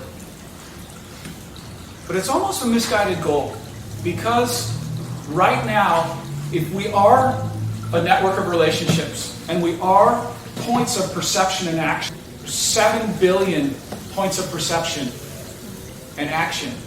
And those points of perception are potential creative forces, potential imaginers of new ways to organize things. So that's never existed before. We've never had that much creative energy on Earth. We've had small bits of creative consciousness over the millennium of our evolutionary time. So we're in a new era of where that is what needs to be harnessed. Because that creative power is going to be productive or destructive, depending on the way culture moves. So it's our job to try to reinvent that culture and align it more with what the ecosystems need and want. And trying to convince people that you can have everything you want easier, better, happier, by just aligning with the ecosystems. It'll all work.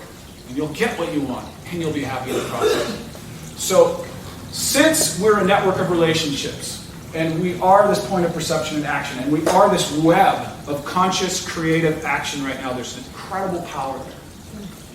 So, but that power has to be aligned with the realities of life on Earth. And reality number one is that we have a huge amount of energy that comes in every day via the sun. Terawatts every day of energy hitting the Earth every day.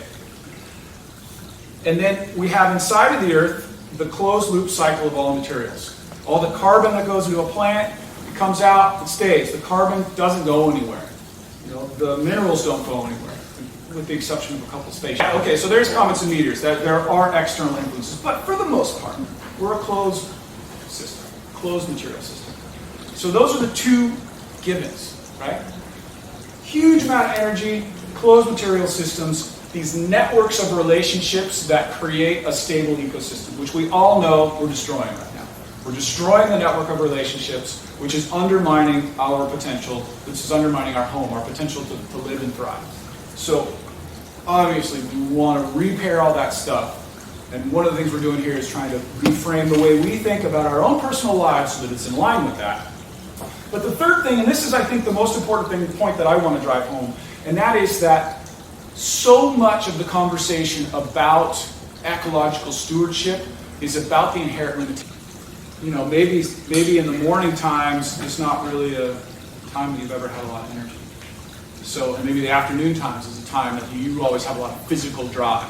So instead of trying to trying to shove ourselves in an idea of what the culture or society or our friends or our family or an old past idea has of what's the appropriate energy flow for a human being, of trying to see what the natural ones are. Now there's a caveat to that, because you can always grow in energy. You can always increase your energy flow. And so you don't want to start relating to yourself as a stagnant energy form. Like, this is the amount of energy I have. This is the amount of sleep that I need. You don't want to start like putting yourself in that box. So you want to acknowledge that there's evolution that can happen to you. That you can evolve into a different being. But at the same time, so there's always this theme in growth, personal growth, ecological growth. There's always this dance. But specifically with the human context, where we have the capacity to interpret reality. So the difference between us and an ecosystem is we have the capacity to interpret reality. And we add meaning to that reality all the time. We're always saying that this was good, this was bad, I can do this, I can't do this, I like these things, I don't like these things. Nature doesn't do that. It maybe recoils from pain and moves into pleasure and has imagery. Non-language mammals probably have imagery. But for us, we can interpret that. So that's a really important caveat, that as you're starting to honor the body, so to speak, you're honoring the body energy flows in this ecosystem and the social ecosystem. What are those people's timing and energy, and how can you align with that best? And the bigger ecosystem, but also to allow for evolution to occur. So not to get stuck into like, this is my energy, this is how it works. You put in different inputs, you can have a different energy flow. You put in different. So again, the point is there's always a dance between self-acceptance, I'm whole, I'm complete, I'm perfect, coming from a place of gratitude. We all know that we're supposed to be grateful for what we already have. Coming from that place of gratitude and having goals. You're inherently saying when you have goals that I want something more that I have than what I have. So it's critical that you live in the paradox of that and continue to grow in your appreciation and presence and ability to see what's really happening in the moment with you and those around you, and then stepping into that evolution. So the thing I like about personal growth and growth in general is that life is growth, right? Well, why did life happen? It just grew, and it kept growing, and it grew, and it grew, and it grew, and it grew, and it grew, and it grew. So that's you. You are growth. You are the desire for growth. It's inherent in your nature. You can't stop it. It's going to come out one way or another. So let's channel it and move it in a positive way. Okay, a couple more. So again, these are just seeds. We're not trying to really grab onto any of them right now. They're just seeds. Nature is effective. What do I mean by effective? Nature, when it needs 3 seeds to plant a tree to grow its ecosystem a little bit farther out, it'll make 3,000. Right? It makes an abundance. It makes extra. It's always ensuring that the result is going to happen, and it creates, again, the conditions for life. It creates this mutual independence. But at the same time, it's incredibly efficient in the way that it uses energy. It's incredibly nuanced, incredibly gentle in the way that it takes these simple components and combines them in an infinite amount of ways and makes them into new things. So that brings me back to the very beginning of where I actually thought I was going to start the talk. And that is the nature of creation. Not the God conversation. Not talking about that. That is what it is. But the nature of creation on Earth, of life right now. So we are creative beings. So that's the distinction between us and ecosystems, is we have the power to create. Right? I was talking to Kristen about this on the way here. So there's a lot of talk about restoration, right? And bringing the earth back to its vital state that it used to be in before we trampled all over it. But it's almost a misguided goal, because right now, if we are a network of relationships and we are points of perception and action, is there 7 billion people on the planet now? 7, yeah. There's 7 billion points of perception and action. And those points of perception are potential creative forces, potential imaginers of new ways to organize things. So that's never existed before. We've never had that much creative energy on Earth. We've had small bits of creative consciousness over the millennium of our evolutionary time. So we're in a new era of where that is what needs to be harnessed. Because that creative power is going to be productive or destructive, depending on the way culture moves. So it's our job, well, I've taken it upon as my job, to try to reinvent that culture and align it more with what the ecosystems need and want. And trying to convince people that you can have everything you want easier, better, happier, by just aligning with the ecosystems. It'll all work, and you'll get what you want, and you'll be happy in the process. So, since we're a network of relationships, and we are this point of perception and action, and we are this web of conscious, creative action right now, there's an incredible power there. So, but that power has to be aligned with the realities of life. Reality number one is that we have a huge amount of energy that comes in every day via the sun, right? Billions, I wrote it down, I didn't write it down in this particular, but there's terawatts every day of energy hitting the earth every day. And then we have inside of the earth the closed loop cycle of all materials. All the carbon that goes into a plant, it comes out, it stays. The carbon doesn't go anywhere. You know, the minerals don't go anywhere, with the exception of a couple spaceships. You know, we probably bring back. Well, no, we probably put out more than we bring back, but Bring back do you think we bring back? comets and meteors that will cross the Right. Okay. So there's comets and meteors. That there are external influences, but for the most part, we're a closed system, closed material system. So those are the two givens, right? Huge amount of energy, closed material systems, these networks of relationships that create a stable ecosystem, which we all know we're destroying right now. We're destroying the network of relationships, which is undermining our potential. This is undermining our home, our potential to live and thrive. So obviously we want to repair all that stuff. And one of the things we're doing here is trying to reframe the way we think about our own personal lives so that it's in line with that. But the third thing, and this is, I think, the most important thing, the point that I want to drive home, and that is that so much of the conversation about ecological stewardship is about the inherent limitations. If we have A is the solar resource, and let's say B is the energy, the finite materials, and then C is us. And what are we? We have the capacity to mix these two things up in all kinds of ways, right? We do it all the time. We make buildings, we make cars, we make all kinds of stuff, right? We mix the energy and the materials of the earth, right? So if that's that capacity, that's us. What is that capacity? Is there a limit to that capacity? Is there a limit to the number of ways that we can combine material on the earth? No. Is there a limit? Right, but theoretically there's not. There would become a point where we made the planet uninhabitable, right? But theoretically there's no limit to how much we can combine those. And there's a limit to the amount of energy that comes to the earth, but there's a lot of it for a long time, right? So you still have this is limited, but the combinations of the two, us, is infinite. So if you're multiplying limited by limited, or even adding limited by limited and multiplying it by an infinite amount of combinations, that still leaves infinite potential. There's still an infinite potential of how we can create. Now, I say that with a caveat, and the caveat is that those combinations have to be aligned with the fundamental principles of how ecosystems work and how they create stable systems for life to exist, for the life that we know. So So as long as we follow these ecosystem principles, the combinations that we can make are infinite.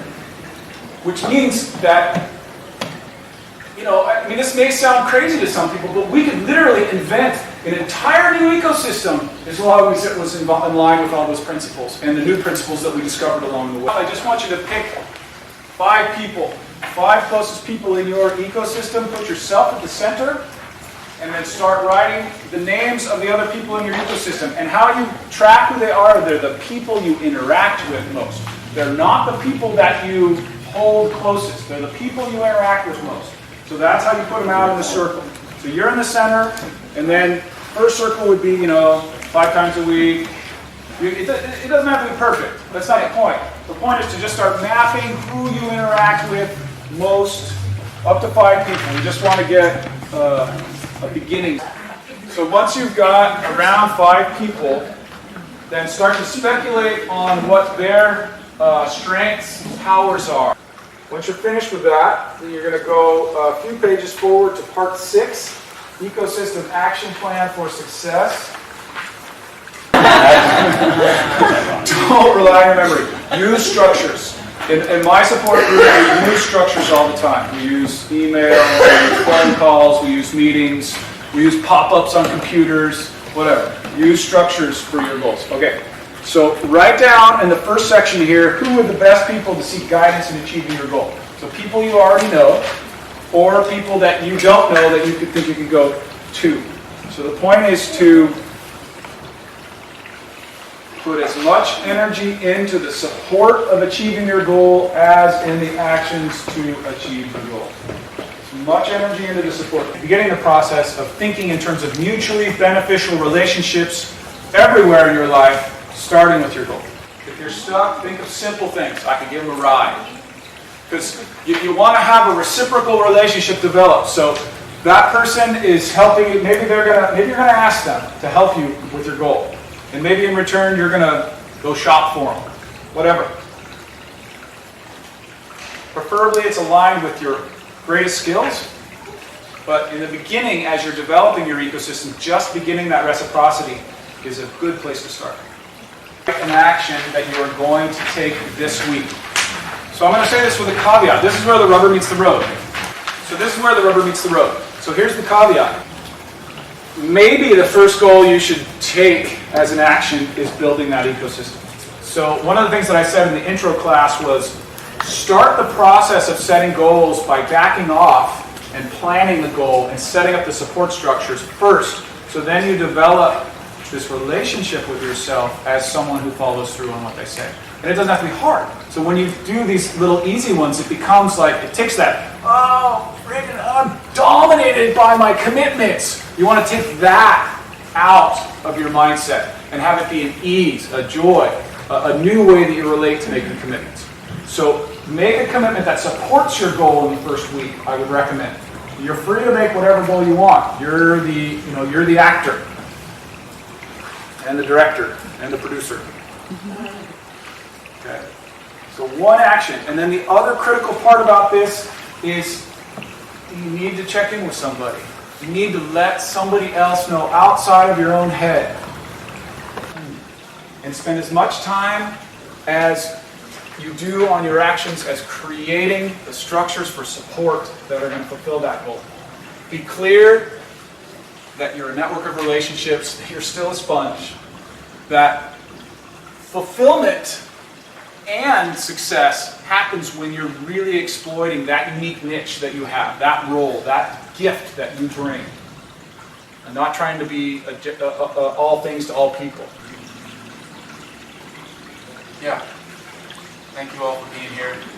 And I really do see you guys as, we're on the same team and we're doing the same thing. So go out into your life and do what you do. And know that I'm here to support you in any way that I can to do what you do.